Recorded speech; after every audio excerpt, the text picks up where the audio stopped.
how do we differentiate a function whose output is an entire vector? To answer that, we start with the definition.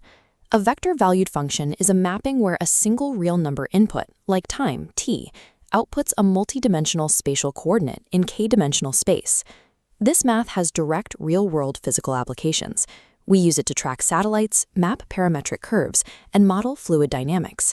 By extending the derivative into higher dimensions, we translate abstract mathematical limits into a strict geometric reality, finding the exact instantaneous tangent velocity of a moving object. Looking at equation 30, the limit structure is familiar, but the absolute value bars are replaced by the vector norm, measuring total distance in multidimensional space. To evaluate this, we split the function into individual scalar components, f1 through fk. This gives us our first major result. Differentiating a vector-valued function is exactly equivalent to taking the derivative of each component individually. We can treat a complex 3D trajectory as three independent one-dimensional shadows moving along the x, y, and z axes. Because it operates component by component, standard single-variable calculus rules, like linearity, the scalar product rule, and continuity, safely survive the jump to higher dimensions. This direct translation makes the math approachable, but it creates a trap. The component-wise trick lulls students into a false security, assuming every theorem from 1D calculus will smoothly carry over into space. In standard calculus, the mean value theorem guarantees a strict equality.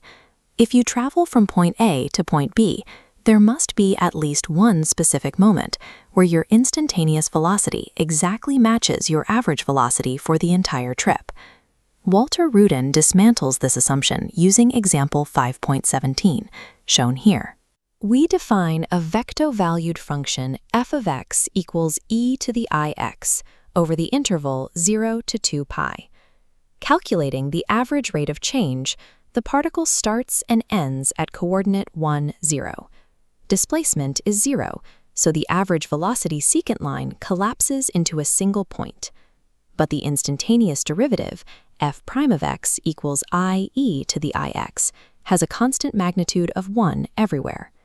In higher dimensions, a particle can travel in a closed loop, rapidly returning to its exact starting position without its velocity ever dropping to 0. The exact equality guaranteed by the 1D mean value theorem is dead. The exact mean value theorem isn't the only casualty. We also lose Hospital's rule, demonstrated here in example 5.18.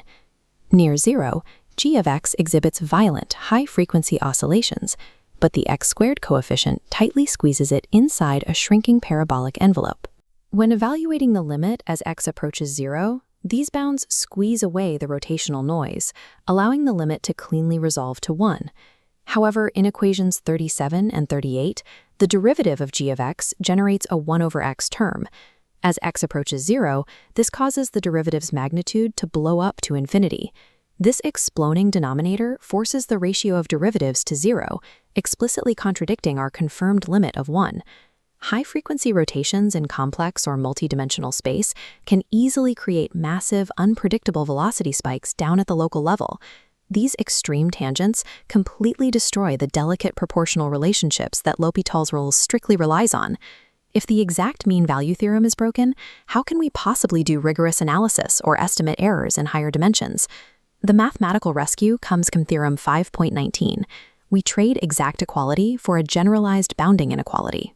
This theorem states your total straight-line displacement is strictly bounded by your time interval, multiplied by the maximum speed achieved during that trip. The geometric intuition is elegant. We project the particle's wavy multidimensional path onto the straight displacement vector, connecting its start and endpoints. This lets us apply the 1D mean value theorem to the shadow, trapping unpredictable behavior within a strict maximum boundary. This generalized inequality is the lifeline of multivariable calculus. It provides the strict error bounds and limit tools required to build up higher-level spatial mathematics.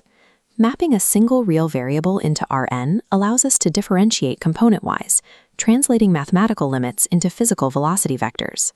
But spatial realities, like traveling in closed loops, break exact 1D theorems like the mean value theorem and L'Hopital's rule. Theorem 5.19 rescues our analytical framework by bounding total displacement by maximum speed. Differentiation of vector-valued functions allows us to study motion, geometry, and higher dimensional phenomena using the powerful tools of calculus. If you want more deep and structured explanations from books like Rudin, including every theorem, every proof idea, and every example, don't forget to like, subscribe, and continue your journey into higher mathematics.